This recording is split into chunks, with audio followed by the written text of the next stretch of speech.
Vous êtes-vous déjà posé la question de la différence entre une église et une cathédrale ? C'est dans la cathédrale que nous pouvons trouver une cathèdre, une sorte de siège à haut dossier ou trône destiné à l'évêque. Comme vous l'avez deviné, cette semaine, je vais vous parler de la cathédrale Saint-Pierre-Saint-Paul de Troyes, joyau patrimonial de notre chère capitale auboise.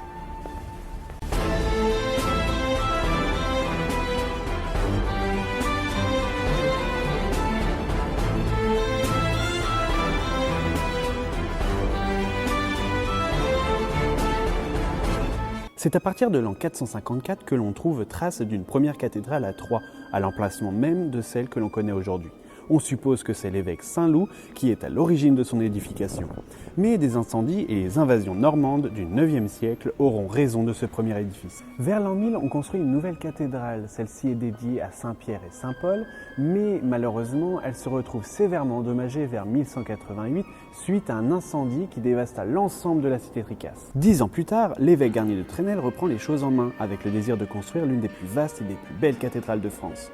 Il lance la reconstruction de la cathédrale dans le plus pur style gothique. La construction de cette nouvelle cathédrale s'étale sur près de 4 siècles.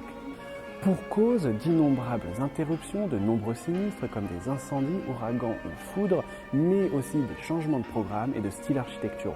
Fort heureusement, le chantier suit tout du long un projet global qui confère à l'édifice une harmonie certaine. Ce qui frappe cependant lorsque l'on contemple la façade principale de la cathédrale, c'est évidemment l'absence de la tour sud. La construction de la cathédrale de Troyes s'est en effet achevée en 1634, lorsque la dernière pierre de la tour nord, dite Saint-Pierre, a été posée. Les théories vont bon train au sujet de cette tour manquante. Certains affirment ainsi que le sol, marécageux, menaçait de s'effondrer sous le poids de la construction. La réalité est malheureusement beaucoup plus terre-à-terre. Faute de moyens, les chanoines ont été obligés de revendre les matériaux de construction aux échevins qui faisaient édifier l'hôtel de ville. Nous voici devant la fameuse cathèdre que nous pouvons retrouver au cœur de la cathédrale. Par la suite, la cathédrale est de nombreuses fois restaurée et consolidée, notamment au XIXe siècle.